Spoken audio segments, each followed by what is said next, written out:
Olá, boa tarde. Não é nosso hábito, mas hoje somos só garganta. Mesmo com frio, o mítico vocalista dos Nirvana costumava ir para a rua gritar até ficar rouco. Era assim que ele, e na verdade os fãs, gostavam da sua voz. Ela, a voz, é fundamental para a comunicação e é da garganta que saem as palavras que usamos. É a garganta que trabalhamos e cuidamos quando queremos melhorar como falamos ou como cantamos. E esse é um trabalho que nos pode mudar a vida. Ora, para dar voz ao assunto, ao tema, vamos ouvir João Passo, coordenador de otorrinolaringologia e diretor clínico no Hospital CUF Tejo, Henrique Feist, ator e encenador, e Sónia Lima, terapeuta e vice-coordenadora do Departamento de Voz da Sociedade Portuguesa da Terapia da Fala. Aos três, obrigado pela simpatia. Na verdade é um trio de 4, porque daqui a pouco teremos mais uma voz à distância, via Skype. E eu tinha uma pergunta para fazer, mas já agora que o João, no início, ainda antes de começarmos, disse: vocês confundem garganta com voz. Vamos começar por aí. Porquê é que confundimos garganta com voz? Eu acho que garganta é um termo popular, enquanto que quando falamos de voz quer dizer as cordas vocais, enquanto garganta é muito mais amplo. A garganta é aquilo que nós temos no fundo da cavidade bucal. A partir daí, e daí para baixo, a garganta está, ou as cordas vocais estão situadas mais ou menos a este nível, onde está a chamada maçã de Adão. Aí é que estão as cordas vocais. E as cordas vocais têm uma entourage à sua volta que tem uma importância fundamental para o bom funcionamento das cordas vocais. Por exemplo, as cordas vocais funcionam bem se não houver secreções que venham de cima das fossas nasais e da cavidade bucal a caírem em cima das cordas vocais. Têm bom funcionamento se não tiverem refluxo do estômago que chega às cordas vocais. Têm bom funcionamento se nós não as agredirmos, como muita gente vê agredi-las, com tabaco, com situações profissionais, com gases, com outras com excessos focais, a tal gritaria dessa pessoa que gritava antes do concerto para ter um determinado tom. Isso também é importante porque esse tom é um tom que as pessoas mudam, de cada um de nós tem o seu tom. Eu consigo reconhecer uma pessoa ao telefone pelo tom da sua voz. Não preciso que ela me diga que é o Joaquim, se é o João, se é o meu irmão, se é a minha irmã, se quem é que é. Eu consigo reconhecê-la pelo tom da sua voz. Esse tom da sua voz é que marca os cantores. E os cantores muitas vezes vão ter connosco, por exemplo, com lesões de voz, que eu tenho que ter um cuidado tremendo a tratar, porque não lhe posso tirar o timbre da sua voz. Se lhe tiro o timbre da sua voz, eu estou a dar cabo daquele cantor. Portanto, garganta é uma dimensão muito maior do que cordas vocais. Há cancros da garganta, há lesões na garganta, as amidalites, por exemplo, as vulgares anginas são na garganta, enquanto que nas cordas vocais temos as laringites, temos as esofagites, temos toda uma série de situações que são diferentes. Portanto, quando vocês me convidaram, venham falar sobre garganta, eu perguntei, será a garganta? A garganta é uma coisa que eu, inclusivamente no vulgar, eu posso dizer, aquele tipo tem uma garganta desgraçada. Quer dizer que aquele tipo não percebe nada, mas garganta tem e consegue expressar. Portanto, garganta é um termo muito lato, que dá para muita coisa e que de facto, mas quando eu vi, depois que estavam aqui um cantor que está à minha esquerda, uma terapeuta da fala que também está à minha esquerda, eu penso, espera, afinal vamos ter um programa mais centrado sobre as cordas vocais e sobre a saúde das cordas vocais. A saúde das cordas vocais é uma coisa que começa desde pequenino. Você pode ter crianças que já têm uma má saúde de cordas vocais e que vai até ao idoso. Eu tenho idosos com má saúde das cordas vocais, porque infelizmente as cordas vocais têm uma constituição onde há músculos, há ligamentos, há toda... É igual como se fosse uma perna, aquilo também tem músculos, também tem ligamentos, também tem tendões, que se vão variando com a idade. E eu posso ter a voz do idoso, que é aquele idoso que vem ter connosco e que dizia: doutor, eu cantava no coro da igreja e agora já não consigo cantar no coro da igreja. Eu digo que isso vai ser impossível de cantar. Está claro que não posso dizer assim. Vai ser impossível de cantar no coro da igreja porque você antes tinha 30 anos e agora tem 80 anos ou 90 anos. Portanto, as coisas vão-se variando. Agora, cordas vocais, há uma imensidão de coisas para nós falarmos sobre as cordas vocais. Não quero estar aqui a monopolizar, mas... Já lá vamos. Henrique, gosta da sua voz? Gosto. Normalmente, quando começamos a ouvir a nossa voz e quando trabalhamos, por exemplo, em rádio ou gravamos, não gostamos da nossa voz. Não, gosto. Eu ainda por cima, sendo cantor e fazendo dobragens para desenhos animados também, eu acho que tenho que ser o primeiro a gostar dela.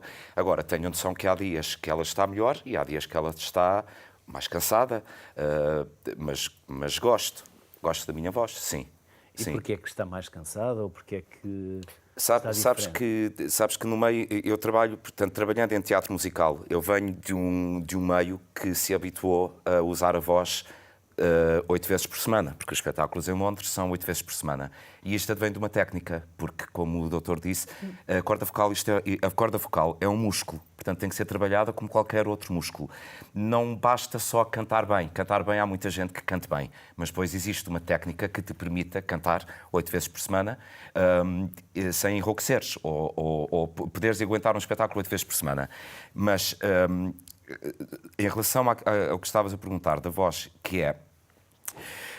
em Inglaterra e em Madrid e nos Estados Unidos, tu tens um sindicato que protege os atores e os cantores. E porquê é que a tua voz não se cansa muito rapidamente em Inglaterra? Ou em Madrid, ou na Broadway, é porque tu não podes trabalhar mais que 6, 8 horas por dia. Isto tudo para protegeres a voz. Portanto, mesmo quando tu estás em regime de ensaios, tu à tarde ensaias 4 horas e à noite, se calhar, ensaias outras 4. Em Portugal, tu ensaias 14, 16 horas. É natural que a voz se canse. É perfeitamente natural. Nenhuma voz está feita para trabalhar 14, 16 horas e a cantar, naquilo que nós dizemos em inglês, a cantar a full. Ou seja, não estás ali para marcar a canção. Mesmo dessas 16, 18 horas estando a trabalhar, tens que cantar a full. Não podes estar a marcar a canção. Obviamente que, sendo a voz um músculo, a voz cansa-se. Nenhuma voz está preparada para trabalhar 14, 16 horas por dia. Em Portugal, como não existe um sindicato que te proteja neste sentido, obviamente que a voz cansa. E obviamente que uma voz que não esteja tecnicamente preparada enrouquece e até podes nunca mais cantar, porque nenhuma voz está feita e então sem técnica alguma. Há uma coisa que eu quero dizer sobre a técnica. Muitas pessoas dizem colocar a voz e... Para mim isto é um erro, porque tu não colocas a voz. A técnica advém de uma boa respiração. E respirares bem, porque a voz é a partir daí que ela assenta no sítio em que tem que assentar. Mas tudo isto advém de uma boa respiração. É isto que nós aprendemos a fazer em canto, é respirar bem, é respirar para baixo. Se a respiração estiver bem, provavelmente a voz segue. Mas a respiração tem que estar bem. A voz não é colocada, a respiração é que é muitíssimo bem feita e há uma técnica. Não é uma respiração torácica, é uma respiração abdominal, diafragma, mas isso já são outros. Já lá vamos também. Posso fazer uma pergunta? Apesar desses dias todos e dessas horas todas de trabalho, as emoções não vêm ao de cima com a voz? Também vêm.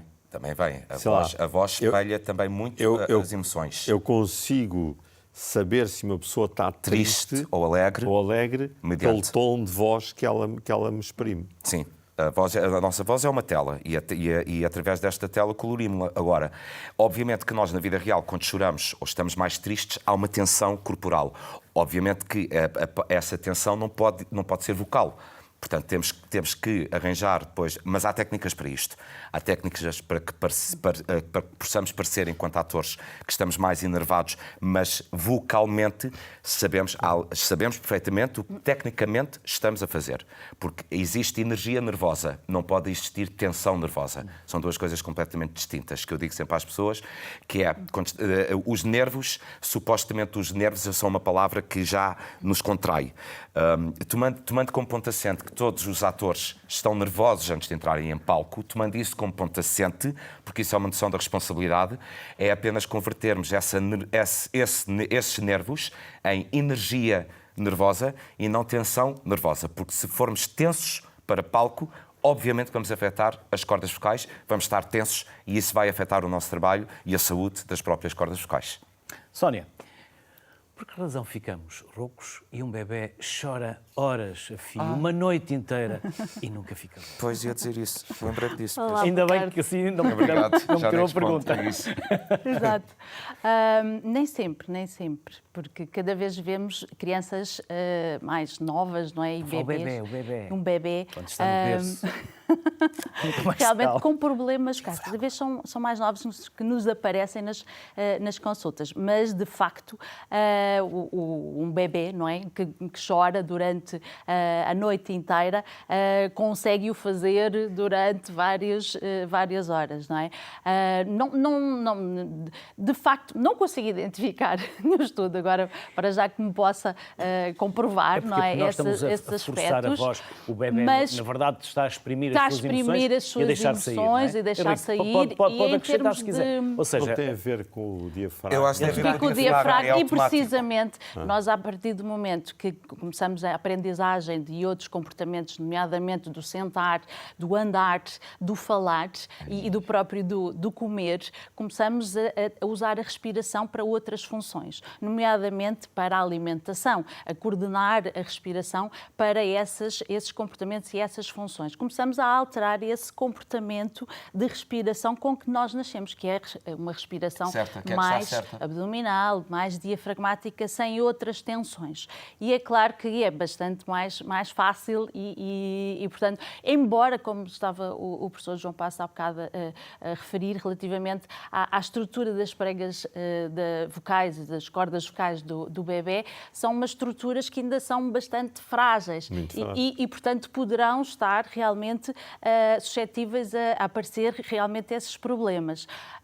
Não sei se na sua consulta isso começa a aparecer, ou nas suas consultas, de crianças cada vez mais novas com esses problemas, porque realmente todos estes aspectos que falávamos, não é, do próprio stress, da vida, das inúmeras atividades que as crianças estão envolvidas. As crianças que necessitam... aparecem roucas ou com alterações disfónicas são habitualmente mais velhas. Não é o bebê. já são Não é o bebê. Já Não é são o bebê. ou pré-adolescentes. Não. Ainda crianças. Crianças, 3, 5 anos. E habitualmente porque aquilo agem em conjunto. Se você tiver um grupo de 10 crianças com 3 anos, 4 anos, há um líder ou 2 líderes e há mais outros 3 que querem ser líder. E como é que eles são líderes? É o que grita mais Pelo alto. volume. Exato. É o que grita mais alto. Isso não é só entre as crianças. Os adultos também. Os adultos também acontece. Mas E no Parlamento. Mas Uma coisa que eu não consigo perceber, no Parlamento tem um microfone à frente e gritam. E gritam. percebo. Não, nas crianças é muito frequente os pais aparecerem com crianças roucas para ver o que é que se pode fazer. E o que eu digo, o que se pode fazer são eles que têm que fazer. Eu não tenho nenhum xarope, nenhum medicamento que consiga regular o volume da voz da criança ou a colocação da voz. Isso ainda é possível ensiná-los a colocar a voz.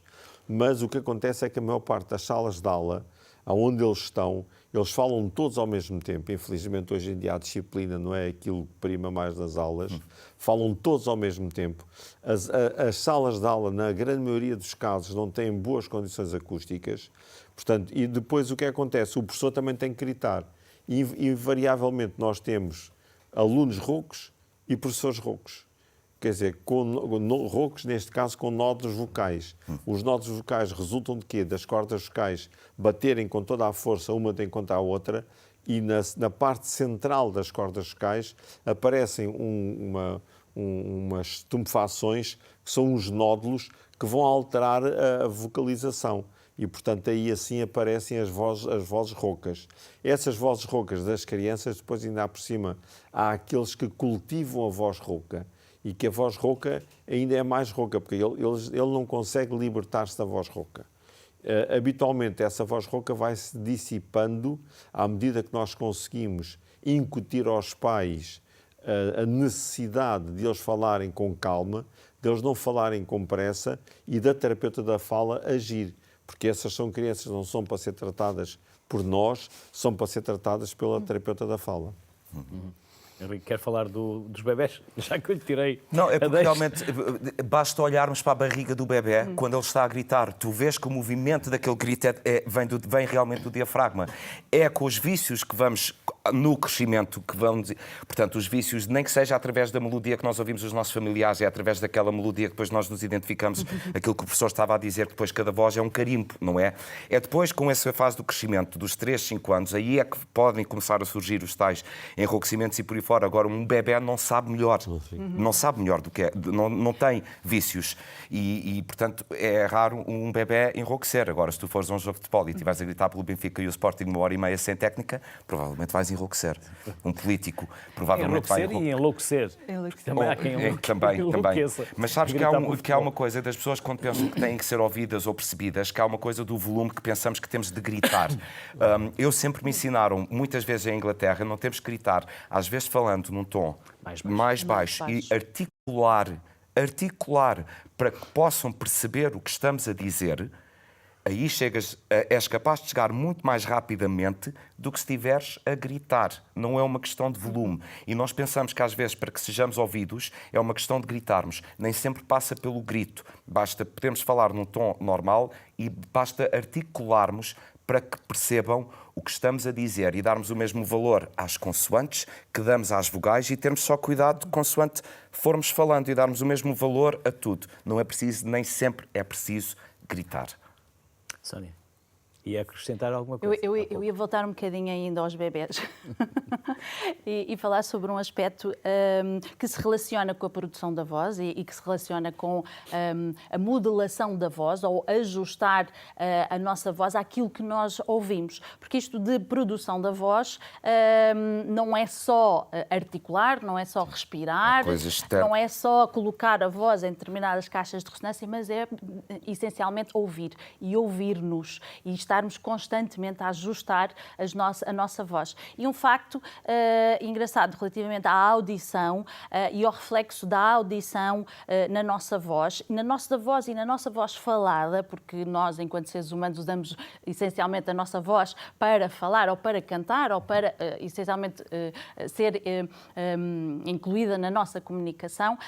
Já enquanto bebés e em bebés recém-nascidos, nós conseguimos detectar determinadas inflexões vocais que são características da própria língua materna. E, portanto, encontramos bebés com 3 dias, 1 semana, com um choro, por exemplo, em inflexão ascendente, a acabar em agudo, em bebés, por exemplo, franceses, que o final das frases acaba mais em agudo. Em outros bebés, mais anglo-saxónicos, ou mesmo os portugueses, o choro é mais em queda. E, portanto, com uma frequência fundamental mais grave, muito característico das nossas frases declarativas. O português acaba muito em queda, muito vamos falar e acaba para baixo, que é uma das características ou um dos sinais e sintomas que nós identificamos no final das frases das pessoas. Não é dos latinos, é só dos portugueses, os espanhóis não. Os espanhóis não tanto. Os espanhóis têm outra característica, não é? Que tem uma menor inventário fonético, principalmente nas vogais. Nós temos muitas vogais, são imensas, vogais orais, vogais nasais também, e temos vogais fechadas, as tais que fazem criar alguma dificuldade em outras línguas nos perceberem, nomeadamente os nossos amigos, nossos irmãos, é nos entender porque nós usamos muitos os, que é uma fonética que não está treinada. Mas nós fazemos um esforço para os entender e eles não fazem esforço para falar português. Há outros aspectos também em termos de educação e de cultura, de cultura auditiva, lá está, de treino auditivo até na própria... Além de que eles têm o problema da dobragem da dobragem, filmes, não é? Exatamente. E, portanto, estão pouco expostos a essa diversidade linguística. Não é? E, portanto, a voz, eu só queria acrescentar, então, ainda, e buscar um bocadinho ao início do tema, não é? Que é a garganta. E, portanto, a voz não é nada, não é o resultado só do que se passa na garganta ou só do que se passa na voz. Da língua, dos dentes. As palavras que usamos. As palavras que usamos. E, portanto, eu quando falo uma língua, um inglês, o resultado é diferente de quando eu falo em português português, precisamente porque eu uso aqui determinados sons que me fazem ou abrir a caixa de ressonância, ou fechar a caixa de ressonância, ou atenuar determinados sons, quando eu uso muitas nasais, e portanto, o português tem muita nasalidade também. E, portanto, é resultado disto tudo, para além das emoções. E o novo tudo Primeiro-Ministro também fala muito pelo nariz. É muito anasalado, é uma voz anasalada. A voz, há aqui dois aspectos que eu, por acaso, gostava de tocar a propósito disto que a gente está a dizer.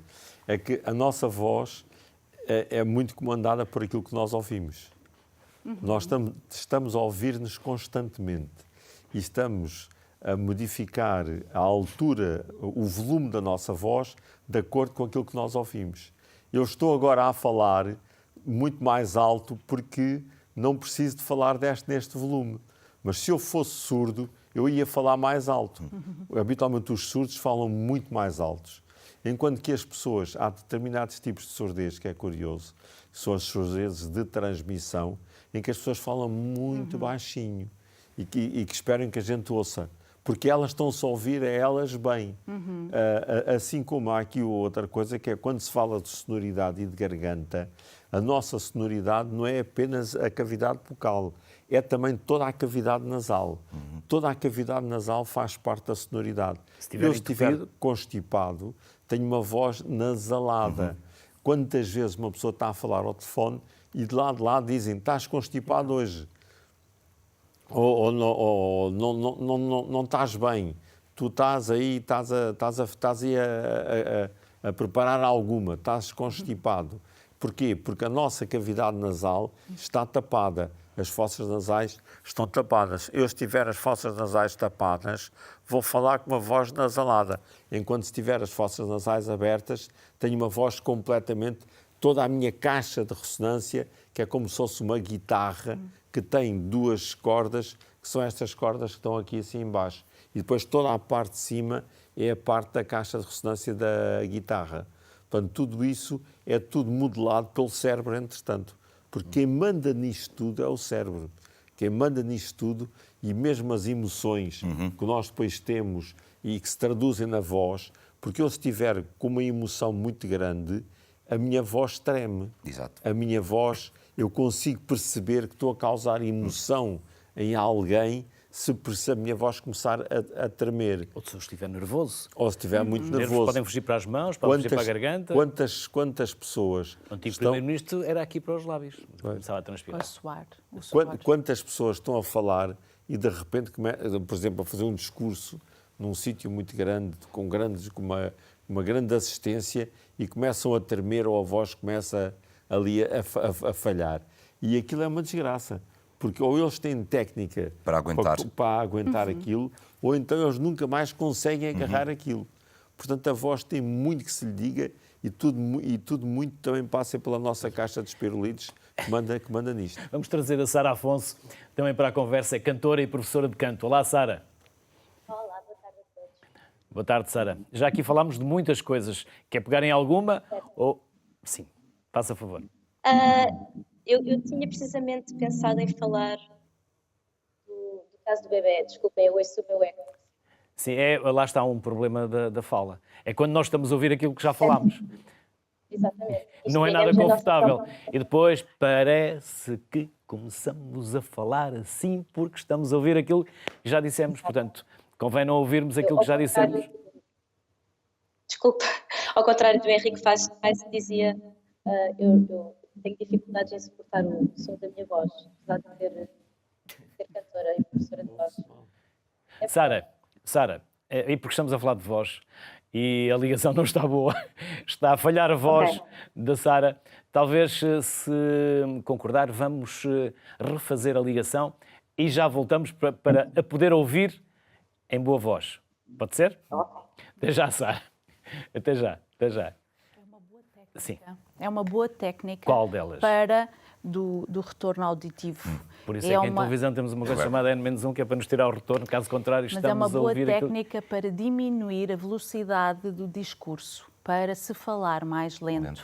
Ou então para se consciencializar mais sobre o que se está a dizer e, por exemplo, não tropeçar nas palavras, ou não repetir, ou não aparecerem disfluências, Sim, ou mas isso aquelas não significa chamadas que estamos a ouvir o gaguez. que já dissemos. Estamos a soltar mais, não é? Porque estamos sempre a ouvir, isso faz-nos lentificar o discurso.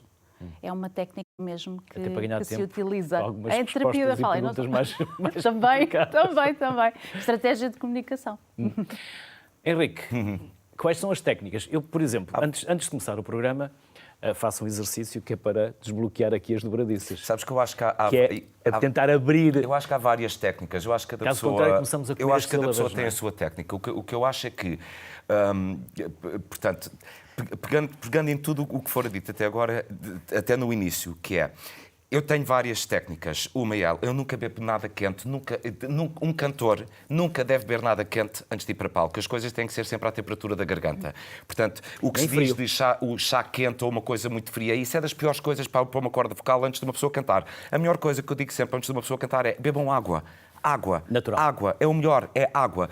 Não é rupsados para a garganta, não é coisas de mentol. O mentol é a pior coisa que existe para a garganta porque o mentol seca as cordas vocais. Portanto, há técnicas. Eu bebo água, faço os... Trabalho muito com a língua, porque a posição que a língua tem na boca, a própria língua não estar tensa dentro da boca enquanto cantamos, também é necessário, porque a tua língua tem que estar relaxada quando estás a cantar, porque tu vais colocar a língua em vários pontos da boca consoante o que estiveres a dizer, portanto ela tem que estar relaxada. Portanto, tudo em ti... Sabes que não há nenhum músculo do nosso corpo que não intervenha quando cantamos. Nenhum músculo, porque nós quando respiramos para cantar e quando começamos a cantar e começamos portanto, a esvaziar esse ar todo, não há nenhum músculo que não entre, nenhum músculo do teu corpo que não esteja a ser utilizado quando estamos a cantar. Eu normalmente, quando acaba um espetáculo de 2 horas, onde estou a cantar durante essas 2 horas inteiras, eu no dia a seguir parece que me passou um trator por cima, porque não há nenhuma parte do teu corpo que não esteja contigo na respiração, mesmo quando estejas a expirar. Os teus músculos estão todos a controlar a tua saída de ar. O ar não sai à toa. Tu estás a controlar com os músculos para poderes aguentar uma nota 15 segundos, 20 segundos, o tempo que for. E são os músculos que te estão a aguentar essa saída de ar. Portanto, é normal que no dia a seguir se tenha passado um trator por cima. Depois há outra coisa interessante em relação ao que o professor estava a dizer, que é... há várias zonas na máscara onde nós usamos a nossa ressonância. Por exemplo, quando nós trabalhamos nos graves, muitas vezes a nossa ressonância está feita na cavidade, nas ressonâncias do peito. Consoante fomos indo para os agudos, essas ressonâncias vão-nos subindo, até passarem aqui para a máscara da cara e depois até passarem para a cabeça. Por isso é que nós, em Inglaterra, falamos muito do chest voice, por isso é que falamos muito do head voice, por isso é que falamos muito do mixed voice, que são, mediante a zona onde tu estás da partitura, mixed voice chest ou mixed voice head, há vários sítios. Existe twang em Inglaterra, que é precisamente colocar na fossa nasal, ou seja, já se espera que seja mais anasalado. O Wicked, a protagonista do musical Wicked, Está a por ver o que é exemplo... que estamos a passar, não está? Hã? Está a ver o que é que estamos a passar? Sou eu, olha, e já vou falar disto. Mas o Wicked, por exemplo, tem uma parte na partitura que elas têm que ir sempre para twang, porque é a única zona onde lhes vai ser permissível dar essa nota. Portanto, tudo isto também tem a ver com o canto. As zonas do mundo têm a ver. Se tu fores às Filipinas ou à China, é muito mais fácil arranjares um elenco nas Filipinas ou na China, nessa zona do mapa, para um Dream Girls, do que vai ser noutros pontos do mundo. Porquê? Porque as inflexões linguísticas dos filipinos e têm uma inflexão melódica tão grande na sua fala que quando têm que cantar alguma partitura que puxe mais, é muito mais fácil para um filipino. Basta ver uma companhia, o elenco dos filipinos no Dream Girls e o elenco dos Dream Girls noutra parte do mundo. E tu percebes logo, por essas zonas geográficas, as facilidades que cada povo tem na sua melodia vocal de encaixar aquela partitura, e há outros que têm mais dificuldade. Não quer dizer que não o façam. É só uma questão da facilidade depois e do pronto a que a voz está ou não, mediante a própria localização geográfica dos povos. E nós temos uma língua muito ingrata para cantar. O português é uma língua muito ingrata para cantar, por causa dos nhis, dos lhes, dos ditongos, porque cantar um não Tu tens que fechar o ditongo. Portanto, não é não, é não um. Tem lá um ditongo. Isto é horrível. Quando se é um cantor, a língua portuguesa é tramada para se cantar. Porque nhis, lhes e a um é tramada. Não é uma língua fácil para cantar. E são menos perceptíveis, mesmo menos perceptíveis, e lá está. E são situações fonéticas menos comuns em todo o mundo. Nós temos aqui sons únicos, quase únicos em todo o mundo, os tais lhes, os tais nhs, os res. São muito raros noutras línguas do mundo. E, portanto, também, se calhar, um bocadinho menos apreciadas, não é? Também noutras povoações, quando se canta em inglês. No entanto, temos muita facilidade em aprender e sermos bastante inteligíveis com as outras línguas, porque temos realmente um inventário fonético muito grande, não é? E muito rico. Uma das coisas que é importante em relação à preparação e a isto de beber água quente, beber água fria, perfeitamente de acordo em dizer que o que uma pessoa tem que fazer é hidratar. Portanto, eu não digo já tanto beber água, digo hidratar. Portanto, um cantor tem que beber bastante água, tem que estar hidratado, porque as nossas mucosas, portanto, a mucosa é aquilo que nos forra o interior das cavidades e a mucosa é aquilo que cobre também as cordas vocais. As nossas mucosas têm que estar umidificadas e para estarem umidificadas nós temos que estar bem hidratados. Portanto, quem canta, quem prepara um concerto, tem que estar hidratado como um atleta se hidrata para fazer uma corrida qualquer longa. Tem que estar bem hidratado. E além de bem hidratado, está claro que é proibido beber bebidas muito quentes ou bebidas muito frias. Não deve beber cafés, não deve beber nada que provoque refluxo do estômago. Porque, por exemplo, o café é uma bebida que pode provocar refluxo de estômago. O refluxo de estômago é dos maiores inimigos dos cantores, porque se uma pessoa tiver refluxo do estômago, como o estômago tem um conteúdo ácido, esse conteúdo ácido chega cá acima e queima as cordas vocais. É que queima mesmo. Até mesmo durante a noite. Até mesmo, sobretudo durante a noite, porque nós ficamos na horizontal. Se bem que haja refluxo diurno também. E, portanto, muitas vezes os cantores que têm refluxo têm que ter um cuidado especial e têm que tomar medicamentos para o refluxo e têm que dormir, por exemplo, com a cama, com os pés levantados, com a cabeceira levantada, precisamente para não terem refluxo durante a noite. Ou dormir para o lado esquerdo. Isso agora... Comigo funcionou. Para o lado esquerdo. Depois dizem que o lado direito é o estômago e se dormes para o lado direito pressionas o estômago e puxas... Para mim, quando aprendi essa técnica, funcionou quando senti que tinha refluxo. Vamos chamar a Sara. Sara, infelizmente não a vamos poder ver, mas vamos podê-la ouvir. Vemo-la em fotografia e não em vídeo. Sara, a ligação não está boa por vídeo, portanto vamos manter só o áudio. Até porque estamos a falar de voz. Certo, exato. O que interessa está aqui.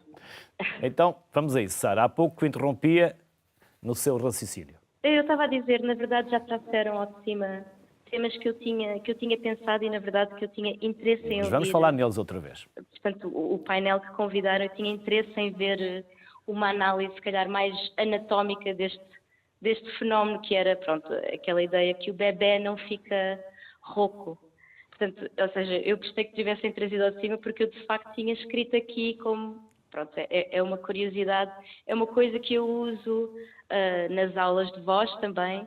O Henrique Feist falou precisamente da questão do diafragma e da questão da ressonância. Portanto, esta é que era a minha proposta. Será que a técnica vocal e a saúde vocal não é uma coisa assim bem holística, no sentido em que, se calhar, quando respiramos com o diafragma como os bebés, será que não começamos a utilizar também ressonâncias que são mais adequadas, a não nos magoarmos? Porque eu acho que é uma coisa verificável, o tal tuenco que o Henrique falava, não é? Que é aquele som que associamos a um som anasalado. Eu acho que o choro do bebé tem esta característica também. E, portanto, lá está, aprender com os bebés técnica vocal, na verdade, é uma coisa que eu faço de mim para mim e também com com os meus alunos. Portanto, enquanto vocês falavam e eu ouvia aqui com prazer, eu estava a pensar nesta coisa portanto, da técnica vocal ser uma coisa assim muito holística, não é? Sara, usamos pouco o diafragma e pouca importância damos à respiração, verdade? Certo, sim, sim. E há muitas pessoas que interrompem e até engolem em seco a meio de uma frase. Tem a ver com a respiração. Nunca trabalharam a respiração? Provavelmente. Eu, por acaso, não tinha feito a relação do engolir em seco. Sim, ou seja, pronto, a respiração é uma coisa tão presente, não é? Tão constante que afeta tudo, como falámos. Na verdade, é uma coisa tão primitiva quase, não é? A forma como a nossa respiração muda se nos sentirmos seguros, não é? Quase que se pode especular, será que é uma memória primitiva, não é? Isto é o que eu costumo pensar de mim para mim, porque a relação entre uma respiração profunda e uma sensação de segurança, ou o contrário, uma respiração mais superficial e uma sensação de stress, não é?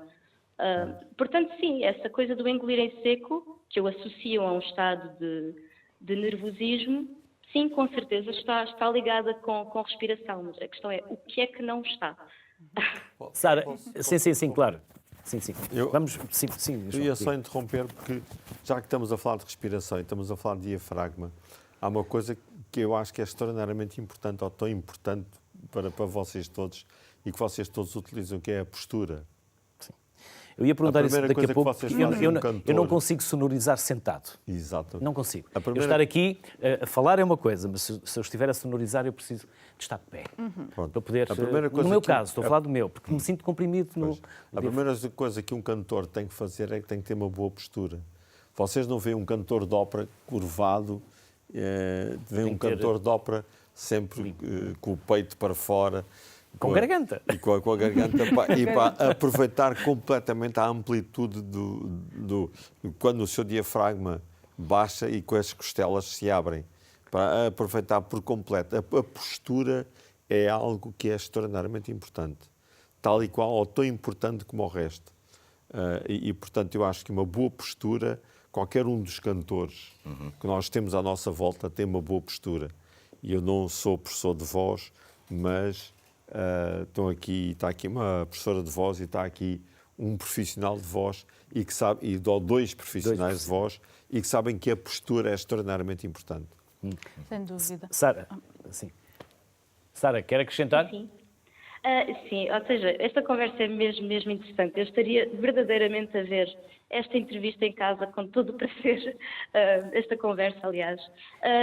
Sim, ou seja, isto faz-me pensar em várias coisas, porque acho que também temos uma coisa de associar comumente uma boa postura, se calhar é uma coisa que eu consideraria. Eu estou sempre aqui a chamar o Henrique Feist à conversa, porque é um colega na área, portanto, de voz, de cantar profissionalmente. Mas eu acho que as pessoas associam um bocadinho a boa postura a uma postura que eu consideraria, se calhar, um pouco irta. Ou seja, porque esta é muito importante o relaxamento, eu até digo mesmo o sentir-se pesado, ou seja, os pés assentes no chão. Ou seja, uma boa postura não tem que ser uma coisa forçada, não é? Ou seja, não estamos a falar de balé, por exemplo, em que de facto há como dizer, ou seja, os músculos trabalham bastante.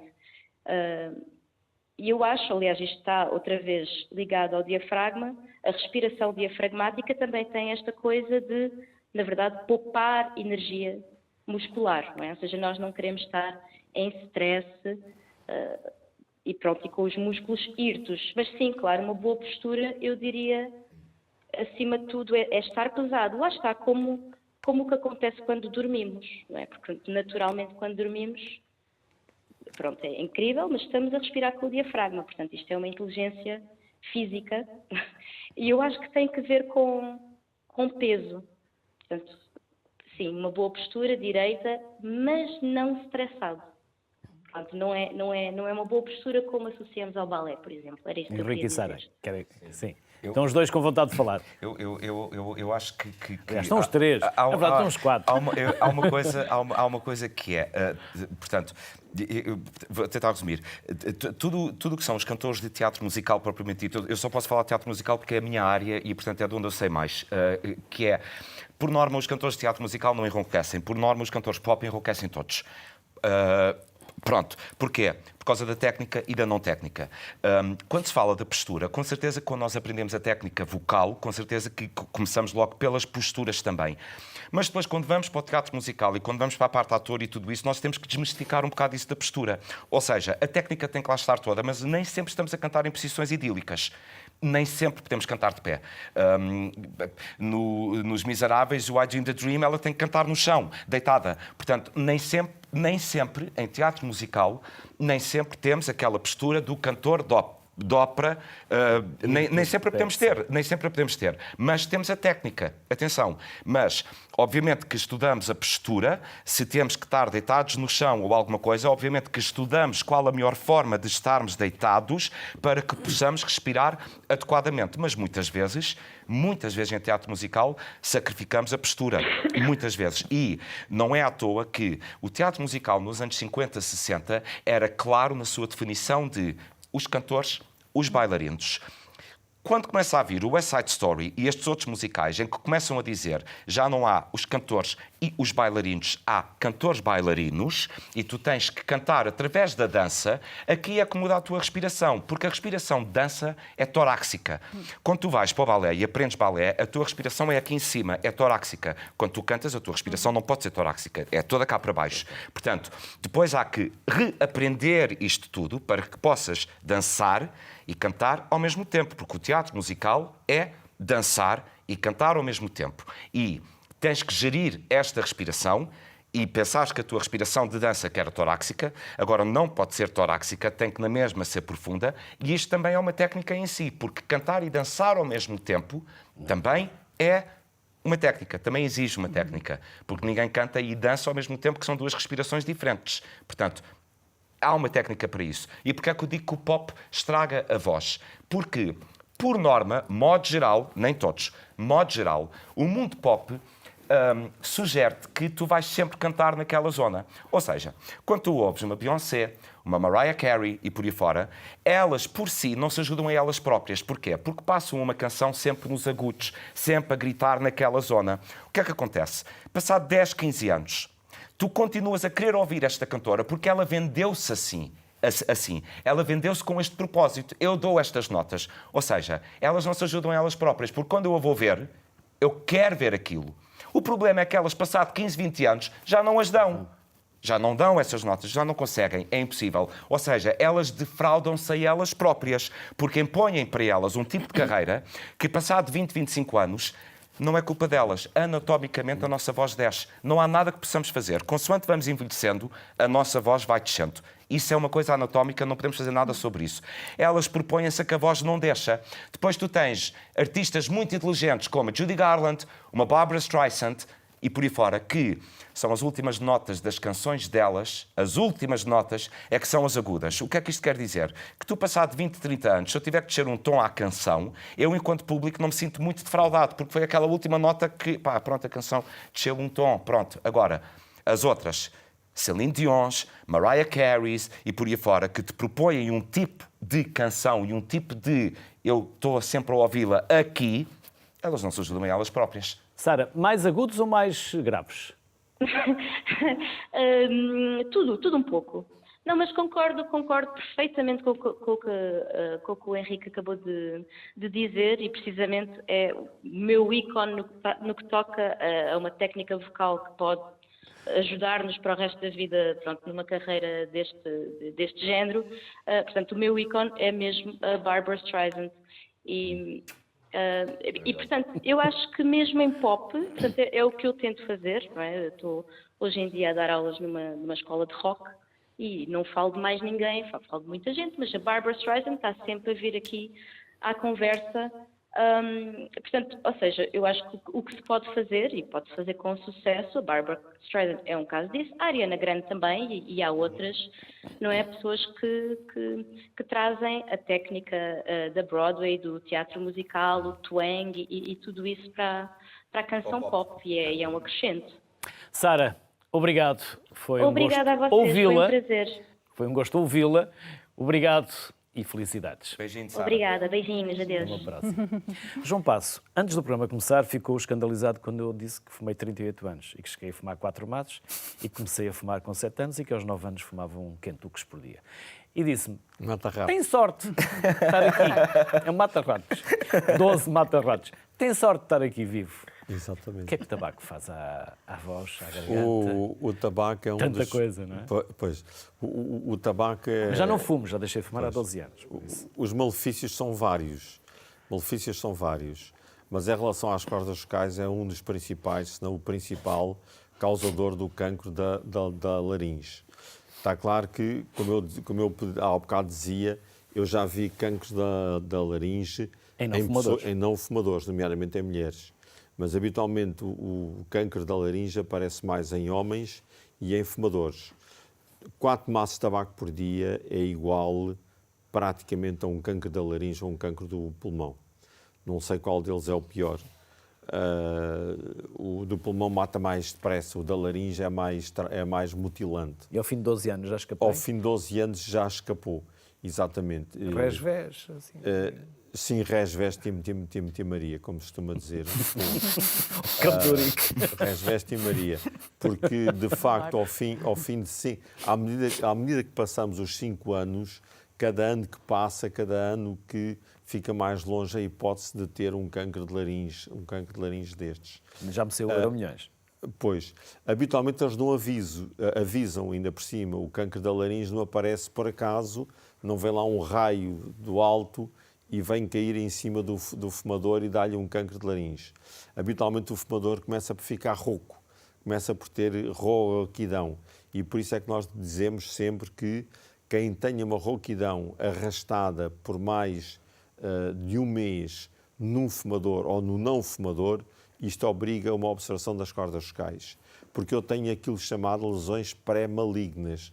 Ou seja, ele pode ter a sorte, esse fumador, de ter uma lesão pré-maligna, que são as lesões brancas porque elas são de cor branca de facto, em que nós conseguimos olhar para as cordas vocais e vimos uma mancha branca.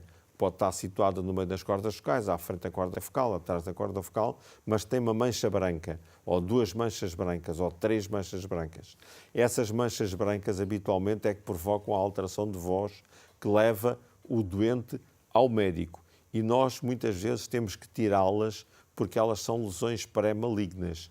Quando nós a mandamos analisar, elas têm vários graus de malignidade. Podem ter de ser de grau 1, de grau 2, de grau 3, de grau 4 e podem ser lesões pré-malignas que me obrigam a ter um tratamento quase como se fosse maligno. Ou seja, obrigam-me a fazer uma exarese ou obrigam-me a fazer uma radioterapia caso seja necessário. Portanto, estas lesões de voz avisam a pessoa de que de facto deve parar de fumar. Infelizmente, muitas vezes, quando nós vamos lá ver a primeira vez, já tem lá um cancro. Depois é preciso sorte, porque o cancro pode estar situado atrás, a meio ou à frente. Se estiver a meio da corda focal, e se a corda focal for móvel, eu consigo tirar a corda focal e a pessoa consegue ficar com a outra corda focal e fala com a outra corda focal. Fica rouca, mas fala. Ainda por cima, porquê? Porque a laringe, a corda focal é uma zona que não tem gânglios linfáticos. Os gânglios linfáticos são as vias que fazem com que o cancro se difunda para outros sítios do corpo. Como todos nós sabemos, ou é do senso comum, que o problema do cancro é que hoje em dia está aqui no joelho, amanhã está aqui no ombro e depois tem aquilo que é chamado metástases. Desde que esteja exclusivamente na corda focal, ele não dá metástases. Mas se tiver 1 centímetro acima, já pode dar metástases. E eu tenho que tirar a laringe e tenho que tirar os gânglios todos que estão no pescoço, portanto tem que ser muito mais mutilante. Está claro que o tabaco também não faz mal só às cordas vocais. Faz mal, por exemplo, também às amígdalas. Pode provocar um câncer da amígdala. Portanto, por isso é que eu digo, a sua sorte é grande. Primeiro, por ter conseguido deixar de fumar, que é uma vitória uma pessoa conseguir parar. E confesso que não me custou assim tanto. É de cabeça. Depende, exatamente. É exatamente. Eu, como deve calcular, tenho na vida vários doentes que me pedem ajuda para deixar de fumar. E o que eu digo é assim, a principal ajuda para deixar de fumar é você meter na cabeça. Pois há aquelas pessoas que fazem aquela promessa que é no dia 1 de janeiro eu vou deixar de fumar. Amanhã eu vou deixar de fumar. Quando acabar o verão eu vou deixar de fumar. Quando não sei o quê, eu vou deixar de fumar. Invariavelmente isso não acontece. É a nossa cabeça que tem que dizer isto acabou.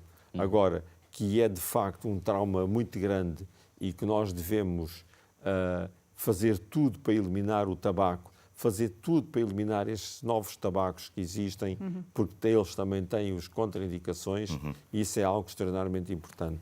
Isto não tem nada a ver com canto, não tem nada a ver com estas vozes bonitas que a gente ouviu aqui, não tem nada a ver com estas vozes melodiosas, com estas melodias, tem a ver com a nossa saúde. Henrique e Sónia, muito do que nós parecemos, mas também do que somos, é aquilo que nós projetamos pela voz. Os outros percepcionam-nos pela voz. Um gestor, um porta-voz, um político. Eles trabalham a voz.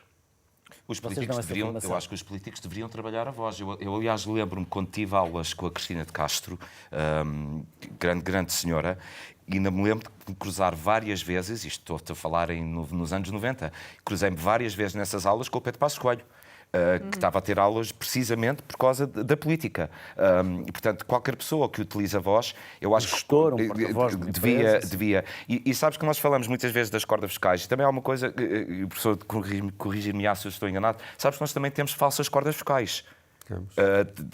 Anatomicamente também existem as falsas cordas vocais que estão por cima. Portanto, isto realmente é uma coisa muito complexa. Eu, por exemplo, eu fumo. É das coisas que eu mais gostava de não fazer. E já tentei várias vezes não fumar, mas tenho uma vida muito estressante e isto é sempre a minha desculpa de sempre. É porque é muito stress, é muito coisa. Eu acho que... mas também não bebo álcool. Diga-se de passagem, eu não bebo álcool. Não gosto de álcool, mas é por não gostar, não é por nada, porque senão, ainda por cima, gosto de vícios, mas não bebo álcool, só realmente tenho esta porcaria do tabaco que não me larga. O que eu noto que o tabaco me faz... Não é ele que não sou eu que não larga ele. O Henrique não larga o tabaco. O que eu noto, onde eu noto que o tabaco, até, tirando todos estes processos, obviamente, médicos dos cancros e por aí fora, onde eu noto que o tabaco me começa a afetar mais é na respiração. E, obviamente, que se a respiração for mal feita, já te vai afetar a voz. Portanto, o tabaco, como eu tenho uma voz que já por si é naturalmente colocada, eu nunca senti muitas coisas do tabaco em termos das cordas vocais, em termos de uma rouquidão ou alguma coisa. Onde sinto é, se estiver mais nervoso para um espetáculo e fumar mais nesse dia, sinto logo na respiração que não consigo levá-la tão profunda como quereria. E tenho noção que isso é do tabaco. Mas depois faço uma coisa que também ajuda muito na respiração, que é a natação. Também. E isso também ajuda. A natação, ou fazer os bruços e por aí fora, para ajudar também pronto, nisto tudo. Sim. Sónia, controladores aéreos? Controladores de tráfego aéreo, sim. São outros profissionais de voz que necessitam da sua voz e não só da voz falada, pode não chegar para ao avião. ou que tem que chegar da melhor forma e da forma mais perceptível e inteligível. Sim, eu sou formadora na nave para controladores de tráfego aéreo. Isto iniciou-se, não é comum em Portugal, nós somos os únicos a fazer este trabalho para esta formação, na formação de controladores de tráfego aéreo, surgiu com a professora Isabel Guimarães, que entretanto estou eu agora a trabalhar desde 2009 com controladores de tráfego aéreo. O grande objetivo é realmente que a mensagem chegue com o máximo de inteligibilidade possível. O controlador de tráfego aéreo não precisa de intensificar a voz, pelo contrário, o controlador de tráfego aéreo não precisa de criar grandes inflexões à voz, pelo contrário, e portanto precisa é de falar... Não precisa de ser um Obama, não é? Não, precisa se calhar até de falar de uma forma um bocadinho mais monocórdica e que se distingue ao uso habitual da sua voz. Portanto, naquele momento das várias horas, é claro que toda a dinâmica profissional tem vários aspectos que protegem a voz, o número de horas que estão expostos à profissão, para já porque é uma profissão de muito stress, não é? De grande responsabilidade, a tal responsabilidade, o tal stress que cria tensão muscular, que nos faz reajustar a postura, nomeadamente, eu já nem falo da postura, e há bocado quando estava a falar da postura corporal, sim, mas mais a postura de cabeça e a postura da mandíbula. Desde que tenhamos a mandíbula relaxada e com uma postura adequada em termos de equilíbrio, sentirmos confortáveis para deixar a coluna de ar sair e todas as partículas dobradiças sonoras. oleadas, não é? Exatamente. Se a dobradiça que tiver terra... Controladores de tráfego aéreo, sim, políticos, jornalistas, e eu queria aqui deixar aqui uma palavra de muito conforto a uns profissionais de voz muito importantes para todos nós, que são os profissionais de educação e os professores, exatamente, que realmente é uma grande porcentagem mundial, são os profissionais de voz que têm mais queixas. Cada vez têm que falar mais alto para impor a disciplina? E em Portugal também. E todas as condições de stress, as condições estruturais das nossas salas, das nossas escolas, que também têm esse impacto. As escolas não têm, na sua grande maioria das escolas do nosso país, não têm condições sonoras para na própria sala de aulas. Na própria sala de aulas. Reverberação E o que é que do som. acontece? Depois é difícil de ter 30 alunos completamente calados. Ainda por cima, você não lhes tirou os telemóveis. Pois. Eles, portanto, eles estão a falar uns com os outros, criam um som de fundo em que o professor tem que falar acima desse som de fundo. Por causa da audição. Pronto. Outra coisa que estraga imensas as cordas vocais é falar ao telemóvel. Hoje em dia nós vemos, e então se estamos numa pista de automóveis, ainda agora eu para vir para cá tive que vir pela segunda circular e estava a reparar nas pessoas à minha volta e muitas pessoas estavam a falar ao telemóvel, em alta voz. E falar em alta voz é das coisas que estraga imenso a voz. Porque as pessoas estão a falar acima do barulho do motor do carro. Aqui há uns anos eu entrei em hipertiroidismo. E depois estive para retirar a tiroide. E disseram-me, há uma possibilidade de mexer com a tua voz entre 3% a 5%. Exatamente. Depois, como não é grande coisa, mas é o meu instrumento de trabalho, então decidi fazer um iodo radioativo para manter. Exatamente. A operação à tiroide, a remoção da tiroide pode realmente mexer com a voz? Porque... e podemos recuperar a voz como ela era antes ou talvez não? Muitas vezes não acontece, quer dizer, porque... os nervos que inervam as cordas vocais são os nervos recorrentes, chamam-se recorrentes porque eles são os nervos que vêm para cima, passam por baixo da glândula tiroideia e entram por dentro da tiroide através de um pequeno orifício. Quando nós estamos a tirar a glândula tiroideia, sobretudo no momento em que nós rodamos a glândula tiroideia para conseguir removê-la, podemos tocar, até porque há vasinhos muito pequenos ali à volta, e se um desses vasinhos começa a sangrar, podemos ter tendência a laqueá-lo ou clampá-lo ou a laqueá-lo com bipolar, com eletrocoagulação bipolar, que desenvolve calor, e podemos queimar um daqueles nervinhos. Se um destes nervos é estragado ou estropiado, a corda vocal daquele lado deixa de mexer. E, portanto, a pessoa fica com uma voz bitonal. Está claro que, muitas vezes, estes nervos não são queimados, não são cortados, são apenas estirados. E, portanto, a voz pode voltar. Se isso acontecer, isto pode acontecer, bem entendido, não é um drama, porque uma boa terapeuta da fala consegue fazer com que a voz, que a corda vocal do outro lado, compense o movimento. e, portanto, aquela voz, aquela corda vocal fica paralisada, mas a do outro lado consegue compensar o movimento. A pessoa engasga-se durante algum tempo, porque há uma coisa muito importante, é que cada vez que nós engolimos, as nossas cordas vocais mexem. Se eu puser um dedo em cima das cordas vocais e engolir, eu vou reparar que ela vai subir e depois vai descer. E este movimento de ascensão e de descida vai servir para que uma tampinha que está por cima se feche e que impeça que os líquidos entrem para dentro da laringe e que eu não me engasgue. Ou temos soluços. Não, que eu não me engasgue. Se eu não engasgar. Que eu não me engasgue. Porque se eu me engasgar, o soluço é outra coisa que vem do diafragma. Se eu me engasgar, quer dizer que houve líquido que entrou para dentro da árvore traqueobrônquica. E isso pode ser dramático. Já agora, uma última coisa que estamos a acabar, que é a voz do idoso. E a voz do idoso é algo extraordinariamente importante. É algo extremamente importante porque o idoso não pode ter a mesma voz que tem. Há bocado estávamos a dizer aqui assim, que os cantores, que a voz vai descendo. E que eu tenho ter um cantor com 80 anos a cantar, por maior nome que ele tenha, ele já não canta nada. Ou, portanto, tem que estar a cantar... Ou pode cantar, mas já não se espera que ele cante como cantava com 30. Exatamente. Estamos mesmo a acabar, mas um minuto para cada um. Aliás, já acabámos, mas um minuto para cada um. Que voz é que já fez, Henrique? Eu já fiz várias vozes de Sim, Disney. Eu acho que a mais conhecida acaba por ser o Dragon Ball. Acaba sempre por ser o Dragon Ball. Mas as dobragens também é uma coisa que é preciso ter muita técnica, porque fazer vozes de bonecos não é fácil, porque passas por vários registros, o mais agudo, o mais grave e por aí fora. Portanto, isso próprio também tem que haver um certo cuidado quando fazemos vozes para bonecos. Os conselhos que eu possa dar, até em relação a isto que estavam a dizer da mandíbula, porque realmente isto de estar... Sabes, muitas vezes eu antes de ir para palco masco pastilha elástica. Muitas vezes, precisamente para...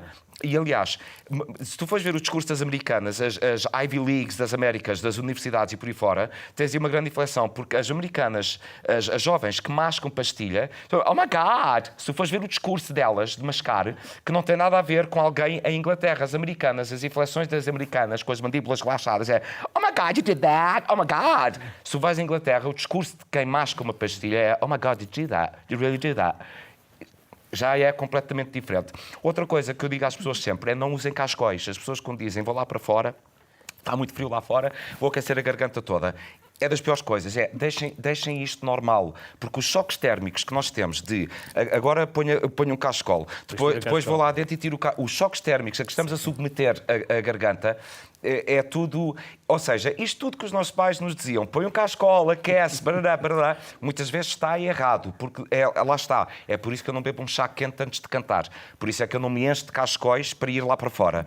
Nunca submeto a garganta a temperaturas que ela não esteja a pedir, que não as normais, porque o pior para uma garganta também é o choque térmico.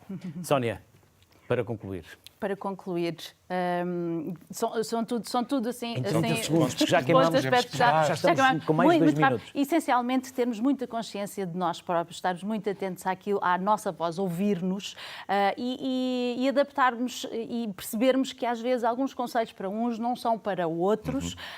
Para um cantor pode fazer sentido mascar pastilhas, para um professor poderá não fazer sentido de todo e, portanto, aconselhar-nos essencialmente com pessoas da medicina, se temos problemas, com pessoas do canto, se queremos potencializar a nossa sempre voz. Que necessário ir ao médico. Exatamente. E engolir. Uma coisa, peço desculpa, nunca se deve fazer, peço desculpa só isto, que é, muitas vezes quando estamos com uma coisinha na garganta, fazemos a pior coisa que existe para uma corda vocal, que é a pior coisa. O que eu digo sempre às pessoas é engulam. Quando têm essa sensação de que estou aqui com um catarrozinho, o que seja, engulam. Nunca façam isso, porque isso é uma metralhadora. Isso é uma metralhadora. Não fumem. E não fumem. Isso é para mim. E não bebam. João, Henrique e Sónia, um enorme obrigado. Obrigado. Por estes 63 minutos de conhecimentos e de saberes que vocês generosamente partilharam connosco. Bem-ajam e muito obrigado. Obrigada por Obrigado. Cuide da garganta. Como percebeu, ela faz-lhe muita falta. Saúde também na garganta. Até amanhã.